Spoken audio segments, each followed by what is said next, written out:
Luc, 3e chapitre. Et comme j'ai dit au début, c'est le dimanche de la Sainte-Sainte. Et on va dans ce sens, évidemment, avec le message de la parole de Dieu. Et dans Luc, 3e chapitre, on va lire les versets 7, 8 et 9. Luc, 3e chapitre, et les versets 7, 8 et 9. Il disait donc à ceux qui venaient en foule pour être baptisés par lui, « Race de vipères, qui vous a appris à fuir la colère à venir. Produisez donc des fruits dignes de la repentance.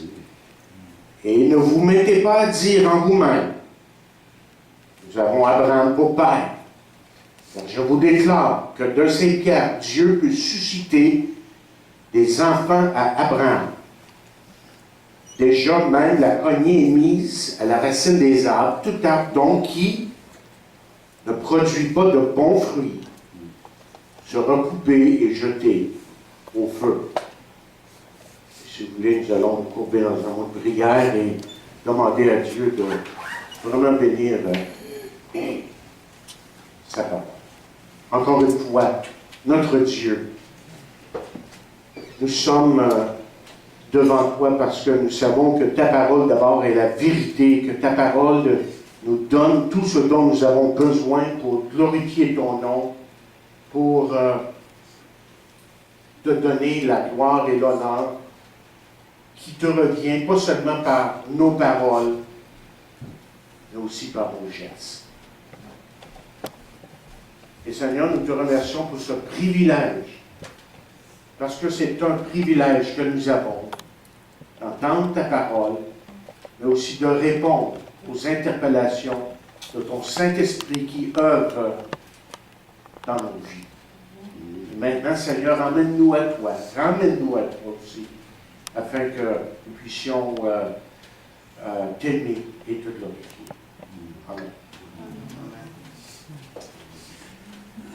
Que font les gens de leur péché? Normalement, lorsque quelqu'un a un problème, il tentera de trouver une solution. Savez-vous que c'est essentiellement la même chose avec le péché? En général, parce que les gens ont une conscience, parce que les gens ont une connaissance, si vous voulez, de certaines vérités bibliques, et les gens ne peuvent éviter un certain tiraillement intérieur qui les pousse à faire quelque chose avec leur péché. Chers amis, l'histoire raconte un fait certain et indéniable. Les conséquences du péché de l'un affectent toujours un autre. Et l'histoire démontre une autre chose, que tout se répète. Peu importe le siècle, tout demeure pareil.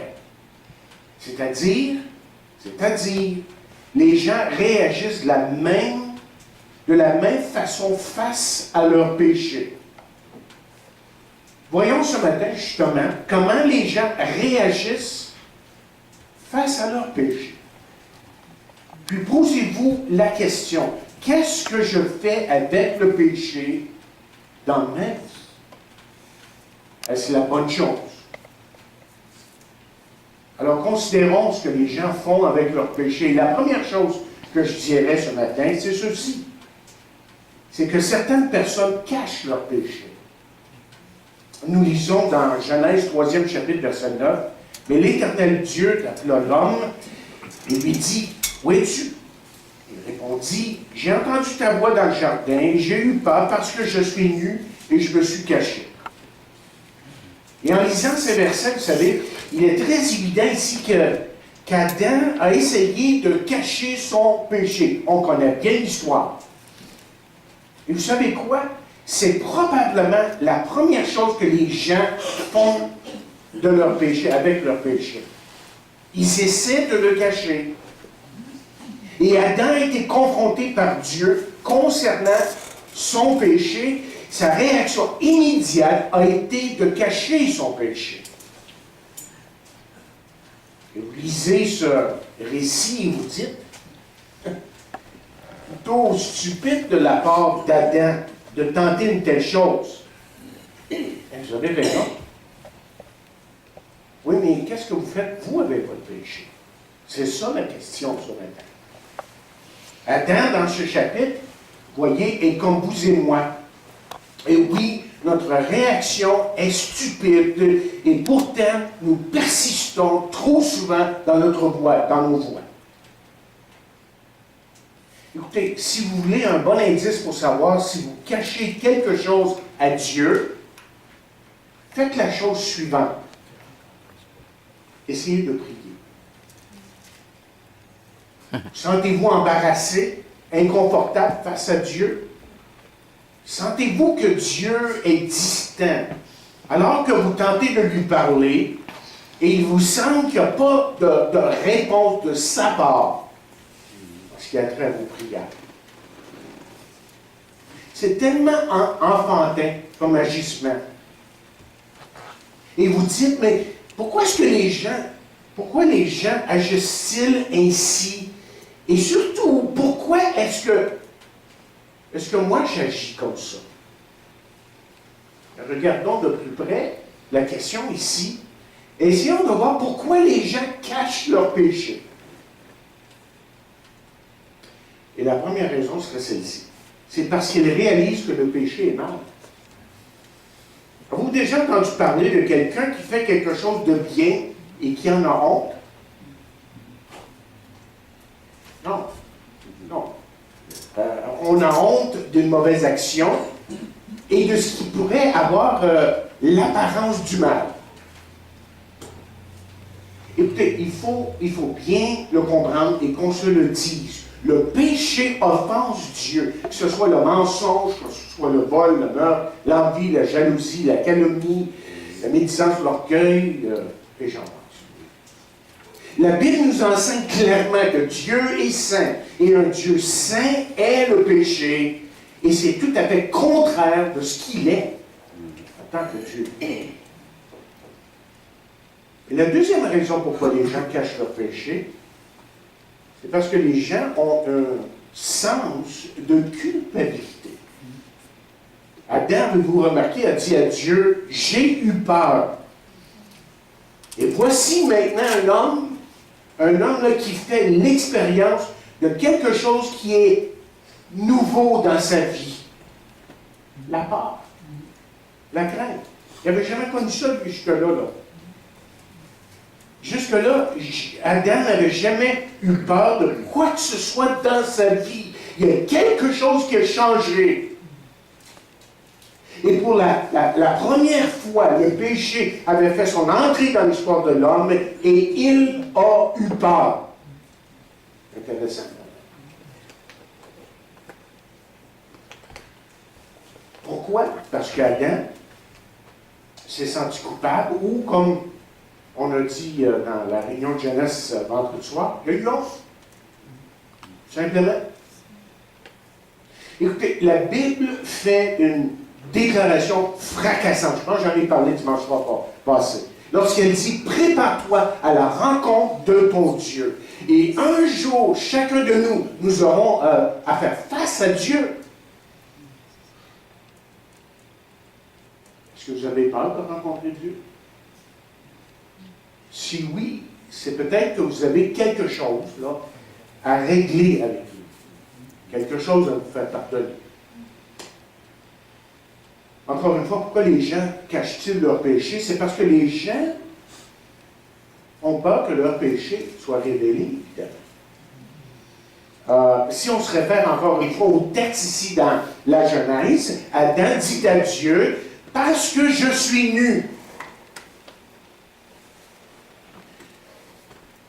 Adam ici avait peur de sa condition.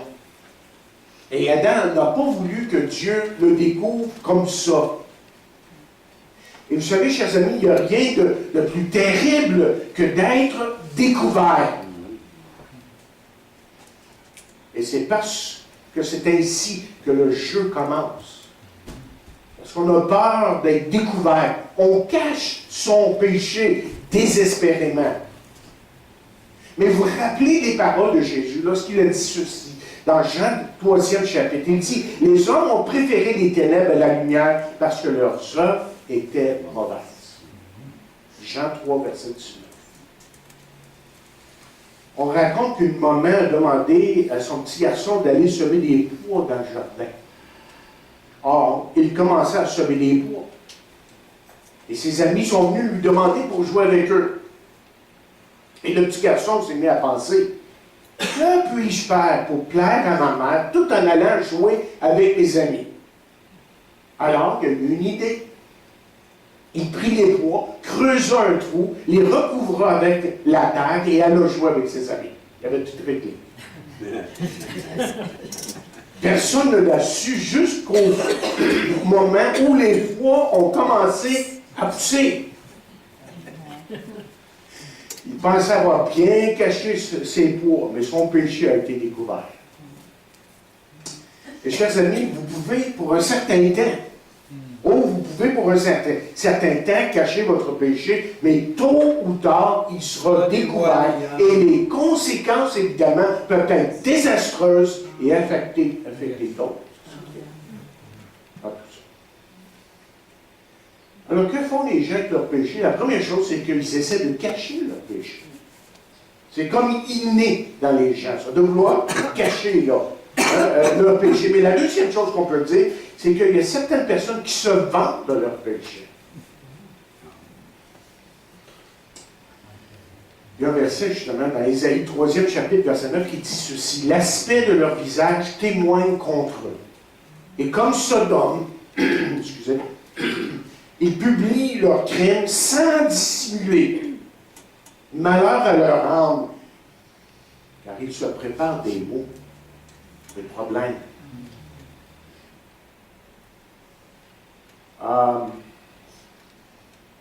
On a tous entendu parler depuis quelques années de certaines parades gays. Et je ne sais pas si vous le savez, mais c'est l'une des parades les plus populaires maintenant en Amérique du Nord et même en Europe. Des milliers, sinon des millions de personnes vont voir ces parades. Et pourtant, d'après ce que je peux comprendre de la parole de Dieu, la Bible dénonce l'homosexualité. Elle dit que c'est un péché. Toute forme d'immoralité est un péché devant Dieu, évidemment. Certains diront évidemment que c'est dans les gènes ou que c'est héréditaire. Mais laissez-moi vous dire ce matin que scientifiquement et médicalement, il n'y a rien qui a été prouvé dans ce sens. Et la Bible nous suggère fortement que c'est quelque chose qui est appris, que c'est un choix, et surtout une conséquence du péché, de la dépravation de l'homme. Amen. Mais Dieu aime l'homosexuel, mais il est son péché, évidemment. Et à cause de son amour, Dieu est capable de pardonner celui-là comme n'importe qui. Et nous devrions aussi les aimer pour leur apporter la bonne nouvelle de Jésus-Christ et de ne pas condamner ces gens. Je vais vous dire que des fois, j'entends des prédicateurs américains, surtout aux États-Unis, qui parlent de ce sujet. Et vous sentez littéralement une haine.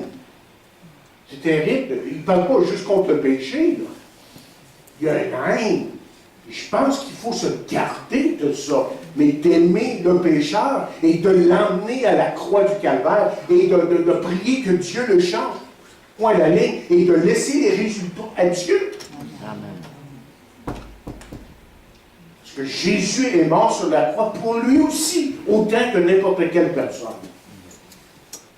Mais malheureusement, certains se vantent de leur péché. Et pourquoi?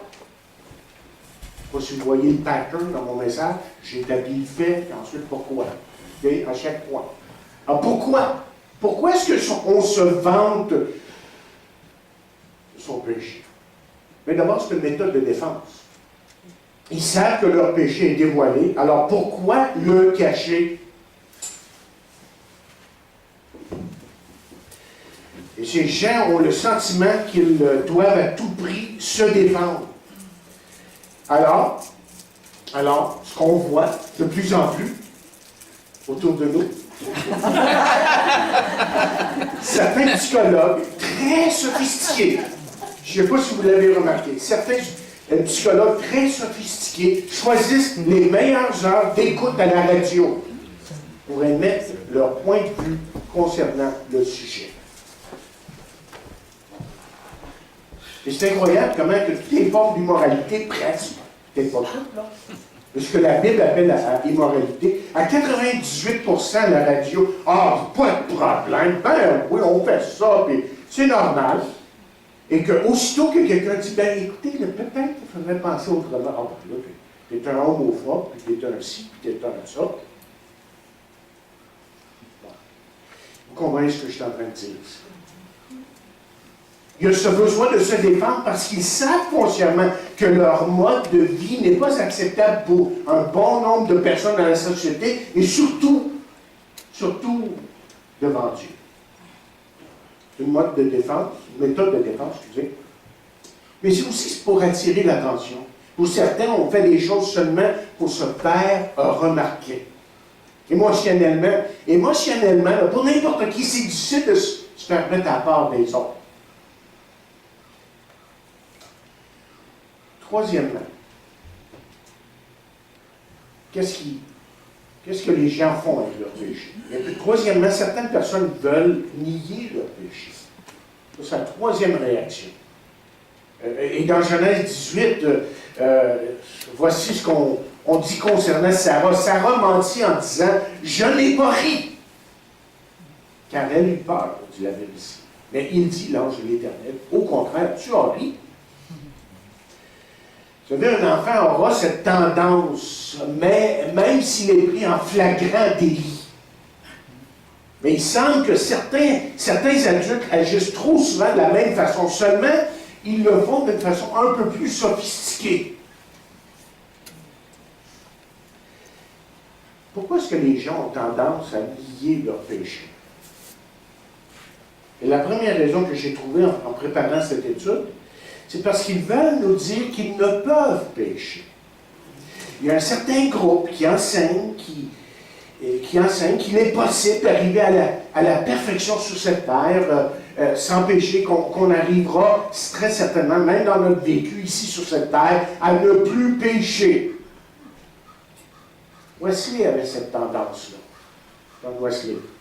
Et le but derrière ça, il était bien quand même. C'était qu'ils interpellaient les gens à vraiment s'approcher de Dieu et à marcher vers la perfection. C'est un mot arabe comme but, mais il y en a d'autres, là, c'est pas tout à fait la pensée. Ils veulent foncièrement nier leur péché. Ils veulent arriver à nous dire qu'on peut vivre sans péché sur cette terre, de vivre de façon parfaite. Et c'est tellement contraire à l'épître de Jean. Lorsque Jean nous dit dans 1 Jean, 1er chapitre, verset 8, il dit, si nous disons que nous n'avons pas péché, il parle à les chrétiens ici, nous nous séduisons nous-mêmes, et la vérité n'est point en nous.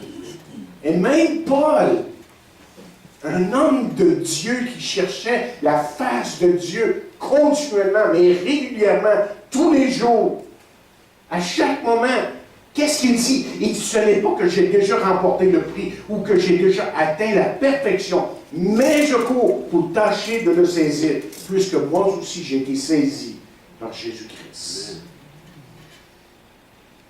Il est vrai que lorsque nous acceptons Jésus-Christ, nous sommes parfaits aux yeux de Dieu. Et ça, on appelle ça la justification. Ça nous parle de notre position. Quand j'accepte Christ dans ma vie, Dieu me voit à travers Jésus-Christ. Je suis parfait, positionnellement. Je suis un homme parfait. Et c'est ça qui permet que je peux aller au ciel. Mais quotidiennement, dans ma marche avec Dieu, j'ai encore du travail à faire. Je sais que je vais lutter avec certaines choses, avec certaines tendances, avec certaines faiblesses, avec certains péchés. Évidemment.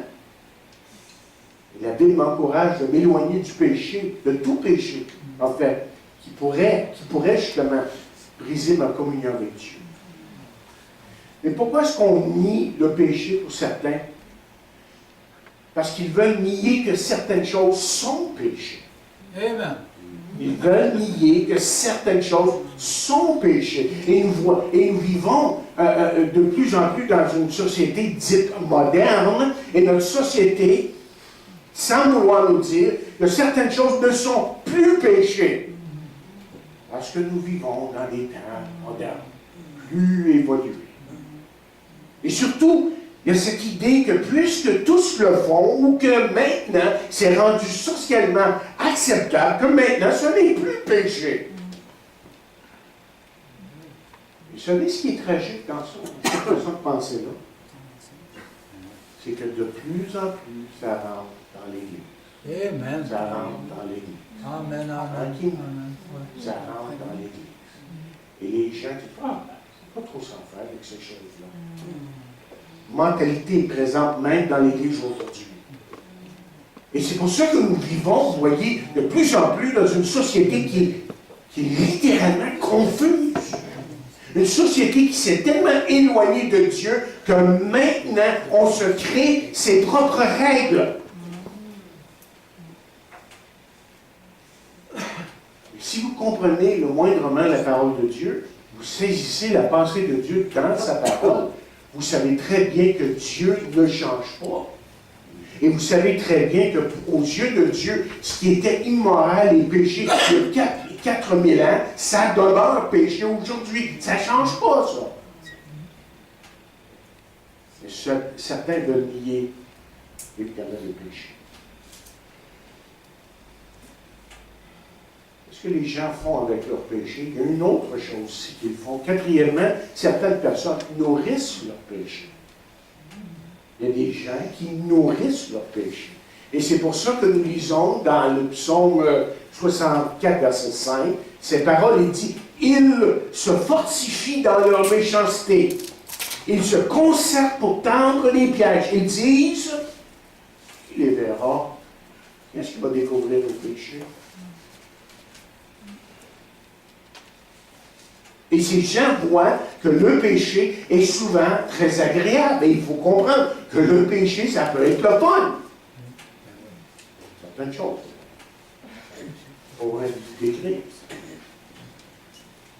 Et donc, évidemment, on ne voudra pas se refuser, ou refuser d'abandonner certains péchés.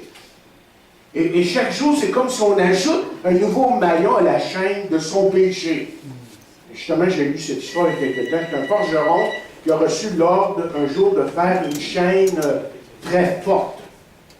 Alors, il fit la chaîne, il l'apporta au tyran qui, lui, avait demandé de faire la chaîne. Il lui dit, la chaîne n'est pas assez longue. Il lui dit de revenir avec une chaîne plus longue. Le forgeron revint, le tyran lui dit de retourner à son atelier et de la faire encore plus longue. Il revint une troisième fois. Et le tyran paraissait très satisfait. Très satisfait. Et sans le moindre avertissement, il ordonna à ses soldats d'attacher le forgeron avec la chaîne et de le jeter dans le feu. Et la morale de l'histoire est la suivante. Dieu jugera tous ceux qui s'entêtent à demeurer dans le péché. Amen. Et cinquièmement, certains, et c'est le dernier point, personnes partagent leur péché. Il faudrait qu'ils le nourrissent. Et certaines personnes partagent leur péché. Qu'est-ce que Salomon dit dans le premier chapitre des Proverbes? Il dit, « Mon fils, si des pécheurs veulent te séduire, ne te laisse pas gagner. S'ils disent, viens avec nous, dressons des embûches, versons du sang. Tendons des pièges à celui qui se repose en vain sur son innocence. Engloutissons-les tout vifs, comme le séjour des morts, et tout entier comme ceux qui descendent dans la fosse. Nous trouverons toutes sortes de biens précieux. Nous remplirons de butin nos maisons. Et toi, tu auras ta part avec nous. Il n'y aura qu'une bourse pour nous tous. Et Salomon dit, mon fils, ne te mets pas en chemin avec eux. Détourne ton pied de leur sentier. Vous savez, des fois, on entend parler d'un adulte qui influence certains jeunes pour que ceux-ci commettent littéralement des crimes. Comme vendre la drogue. Un jeune peut, qu'ils savent, hein, dans les écoles, on est conscient de ce qui se passe en lisant les journaux, puis, se référant à certains jeunes, des fois, qui nous racontent toutes sortes de choses. Un jeune peut devenir extrêmement riche en vendant de la drogue à l'école et dans son entourage. Je sais qu'il y a une école ici, je me rappelle, je faisais l'autobus, puis on me disait, ah, ça, c'est des jeunes qui vendent de la drogue. C'était sur le bord du chemin, juste en dehors de l'école. Puis on me disait, ah, c'est des gens qui vendent de la drogue. C'est un fait dans notre société aujourd'hui. Et Jésus a trouvé cette sorte de personne aberrante, c'est-à-dire cette personne qui partage son péché sur lui, qui influence les autres à faire de même. Et Jésus a dit ceci, malheur au monde à cause des scandales, car il est nécessaire qu'il arrive des scandales, mais malheur à l'homme par qui le scandale arrive. Mais comment est-ce qu'on peut partager son péché? Et la première chose qu'on peut dire, c'est en emmenant d'autres à pécher. Et là, je vous ai donné un exemple de ce qui se passe dans notre société. Mais savez-vous, écoutez bien là, chers parents, que tous vos gestes parlent à vos enfants. Et vos gestes aujourd'hui peuvent déterminer la voie que votre enfant va prendre dans la vie. Vos gestes parlent et vos paroles parlent. Ce qu'il voit, ce qu'il observe, va tôt ou tard l'affecter. Deuxièmement, comment est-ce qu'on partage son péché? En utilisant une sorte de ce que j'appelle une psychologie moderne. C'est comme on entend dire, tout le monde le fait, fais-le donc. Hein? Par cette façon de penser, le monde est insensible ou devient de plus en plus insensible face à Dieu et surtout à sa parole. On ne veut rien savoir de la parole de Dieu parce que la parole de Dieu éclaire sur bien les choses. Donc, pas besoin de savoir le grec, de connaître le grec ou les mots. C'est très clair ce qui est dit concernant bien les choses. Et puisque c'est tellement clair, on est mieux de ne pas lire la parole de Dieu, la Bible, et on a toutes sortes d'idées préconçues sur la Bible, que c'est un livre écrit par les hommes, que c'est un livre plein d'erreurs, que c'est un livre qui est vieux, qui a été écrit dans une autre société. On trouve toutes sortes de raisons pour le mettre de côté, parce que si on ne devait jamais lire ce livre-là et se mettre au sérieux à vraiment le lire, là, il y a des chances qui pourraient changer nos vies. Amen. Notre façon de penser. Amen.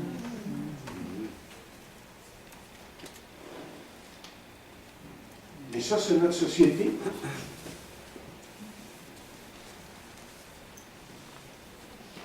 Comment est-ce qu'on partage son péché? En dominant les gens aussi. Aujourd'hui, comme jadis, il est possible, vous voyez, d'exercer une telle pression sur les gens qu'ils font ce qu'ils ne veulent pas faire. Est-ce que vous comprenez ce que je dis ici, Laurent? Il y a des situations comme vous connaissez, parce qu'il y a quelques jours, vous m'avez raconté des affaires, là, puis vous étiez comme dans un guet-apens, une sorte de situation où vous avez été littéralement dominé. Je me rappelle mon petit frère. Quand il livrait du pain avec notre boulanger chaque dimanche matin. Le boulanger a voulu le forcer à voler des cigarettes pour lui. Imaginez la pression qu'il devait subir, qu'il devait ressentir, un petit gars de 11 ans à peu près. Se faire dire par le boulanger, ben là, tu sais, quand je serai géré, livrer le pain, puis je serai devant le gars, là, toi, là, présent dans tes poches. Et le terme manque pour faire des parallèles avec ce qui se passe dans le monde, mais laissez-moi vous dire que le mal peut aller extrêmement loin, au point que le mal, que cette domination peut être extrêmement dégradante.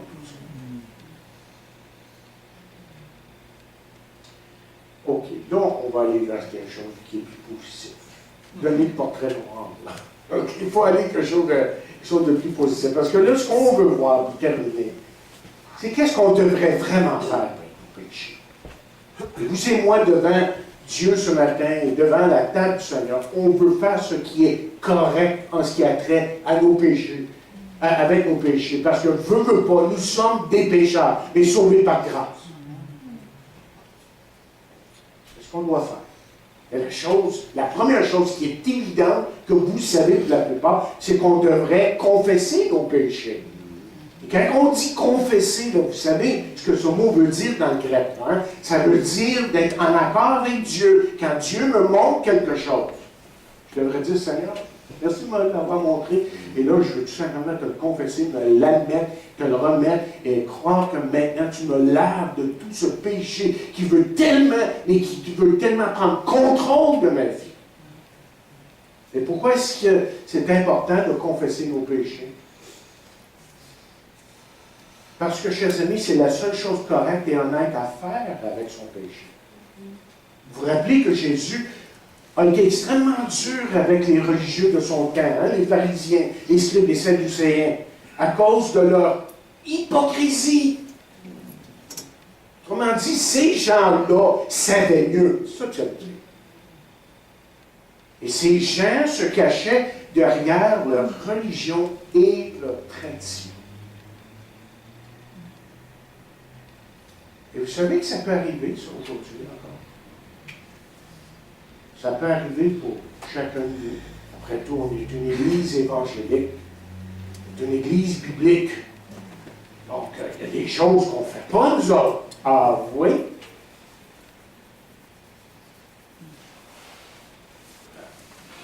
Même un pasteur, un ancien, un diacre, peut se cacher derrière son titre et regardez-moi.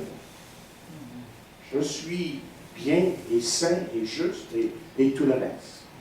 Voyez là que la seule chose qui est correcte aux yeux de Dieu, c'est que nous nous repentions, comme Jean-Baptiste le dit, et qu'on revienne à Dieu, quel que soit le titre qu'on porte. Jésus a dit ceci. Que je vous le dis, si votre justice surpasse celle des scribes et des pharisiens, vous n'entrerez point dans le royaume de Dieu. Et comment était la justice ou la religion, si vous voulez, des scribes et des pharisiens? C'était des hypocrites. C'était des gens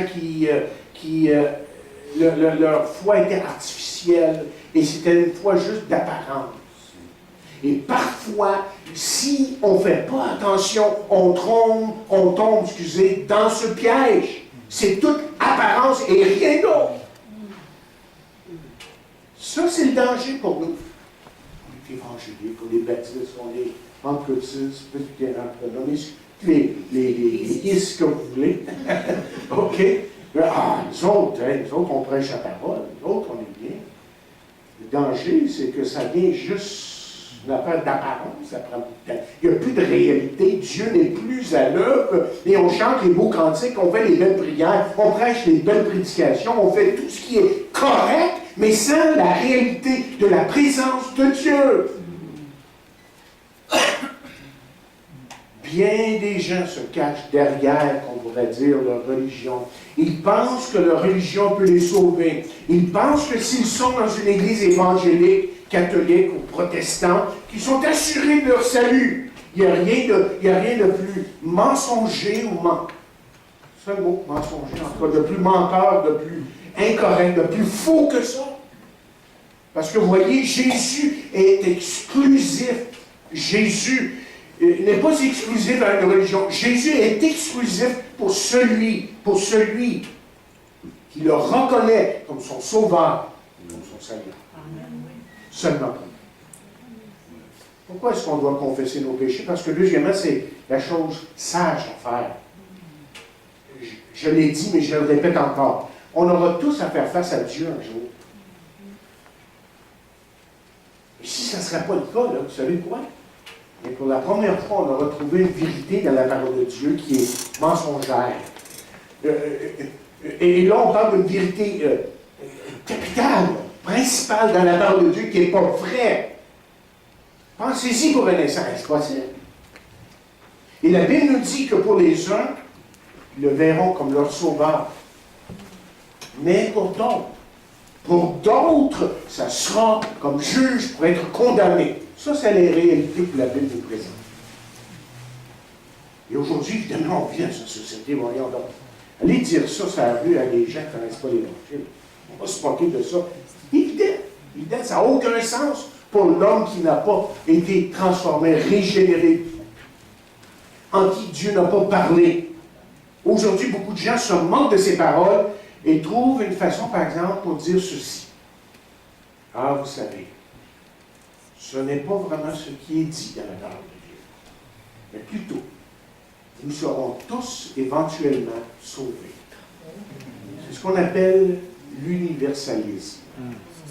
Et j'ai étudié ça dernièrement. Alors, si ça c'est vrai, Jésus, je vous suggère, a été le plus grand imposteur, arnaqueur, qui n'a jamais passé sur cette terre. Et il nous a eu, mais pas à peu près. Parce que la Bible nous montre tout à fait le contraire. Évidemment, en lisant, en étudiant ce sujet cette semaine, justement, j'ai vu que ceux qui proposent cette sorte de théologie, pensée, si vous voulez, ils se servent de certains versets, mais oublient les autres. Évidemment, si tu veux faire dire à la Bible quelque chose, tu peux lui faire dire n'importe quoi. Mais il faut regarder tout ce que la Bible dit sur le sujet. Et entre autres, le plus grand verset, le plus beau verset dans toute la Bible nous dit ceci, que Dieu a tellement aimé le monde. Il a tellement aimé le monde qu'il a donné son Fils unique, afin que quiconque croit ne périsse point, mais qu'il ait la vie éternelle. Et là, je m'adresse aux théologiens ce matin.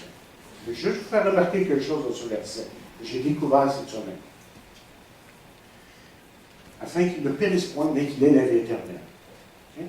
Périsse point est la vie éternelle. Celui qui ne croit pas périt. Celui qui ne croit pas a la vie, qui croit plutôt à la vie éternelle.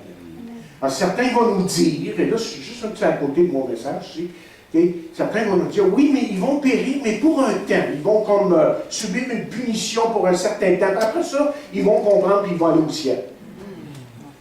Il faut lire la Bible. D'abord, il y a tant de versets qui disent le contraire, mais juste ce verset-là. Okay? Afin que quiconque croit ne périsse point, mais ait la vie éternelle. Vie éternelle, OK? Si tu crois à la vie éternelle, si tu ne crois pas, tu périr éternellement. C'est ça l'insinuation. Le parallèle, c'est qu'ils vont périr, et c'est pour l'éternité. Quand on a un verset comme ça qui présente deux vérités pas parallèles, mais contraires, c'est que si on dit vie éternelle à la fin, c'est parce que l'autre périr, c'est aussi éternel. Vous comprenez l'idée, là? C'est parce qu'on parle de la même chose, c'est pour l'éternité, c'est pas juste pour un temps. Oh, je sais, comme certains vont dire, ah, c'est terrible, on a un Dieu d'amour qui va envoyer des gens en enfer pour l'éternité, mais c'est impensable. Humainement, c'est impensable. Je comprends. Et je l'ai dit dimanche dernier. Pas capable de saisir ça, moi, là, cette pensée-là. Incapable de tout comprendre ça. Je ne peux pas comprendre aussi, non plus, je ne peux pas tout saisir ce que le ciel va être pour moi. Ça viendra avec le temps. Ça viendra avec le temps. Une chose qui est sûre dans la Bible, c'est que Jésus a confronté un homme qui était religieux, qui était bien positionné dans sa vie, et qui était riche, et qui connaissait tout ce qui était... tout ce qu'il devait savoir en ce qui a trait les choses spirituelles. Et Jésus l'a regardé en plein dans les yeux. Il a dit, Nicodème, il faut que tu naisses de nouveau. C'est pas assez d'avoir de la religion. Il faut que je devienne une réalité dans ta vie. Ok, dernier point. Pourquoi est-ce qu'on doit confesser nos péchés? Parce que Dieu est miséricordieux. Simplement. S'il y a une chose que Dieu veut que nous sachions à nouveau aujourd'hui, si on l'a oublié ou si on se sent si coupable, si on a tellement honte à cause de notre façon de vivre, de penser et autre chose, c'est que Dieu veut rétablir cette notion dans notre cœur, veut nous ramener à reconnaître qu'il nous aime. Amen. Encore aujourd'hui. Son amour est tel qu'il veut se faire connaître à vous maintenant tel que vous êtes. Vous n'avez pas à changer de religion ou à même à vous joindre à une église, à cette église-là, à vous joindre à cette église. Vous ne serez pas plus sauvés que si vous alliez dans d'autres églises. Mais vous serez sauvés et vous connaîtrez la vie éternelle si vous venez à Jésus. Amen. Mais c'est important de faire comme Jean-Baptiste l'a dit. Rappelez son message. Repentez-vous. C'est dur, hein? Pas à qui je pourrais dire ça, mais pas à moi à dire ça, mais Fidèle, c'est un prophète, un homme appelé par Dieu pour dire des choses qui étaient extrêmement difficiles à dire, mais il les a dit parce que c'était le temps pour Israël de se repentir. Et il dit, repentez-vous. Et pensez-vous que ce message-là a changé aujourd'hui? Je pense pas. La Bible dit, celui qui cache les transgressions ne prospère point. Ah, ils peuvent sembler prospère point. Mais celui qui les avoue et les délaisse obtient miséricorde. Amen. Et aujourd'hui, Dieu vous offre sa miséricorde. Qu'est-ce que vous allez faire de votre péché? On a vu là, comment les gens réagissent face à leur péché. Vous savez, il n'y a pas personne qui aime être dupé ou trompé par un faux raisonnement. Hein? Lorsque quelqu'un nous interpelle, dit « Oui, as-tu pensé? » Puis là, on découvre « Wow, je n'étais pas du tout là, je ne l'avais pas du tout. » On est heureux que cette personne-là nous ait interpellés pour nous ramener sur le bon chemin, n'est-ce pas? Moi, en tout cas, je suis content. Que ce soit dans n'importe quel domaine. Et c'est la même chose spirituellement. La parole de Dieu nous interpelle pour nous emmener sur le bon chemin parce qu'on est sur le mauvais chemin en commençant. Amen. Et on a besoin de la parole de Dieu pour nous conduire à Dieu. Et Jésus a dit, je suis le chemin, la vérité et la vie, et nul ne vient à Dieu, au Père, que par moi.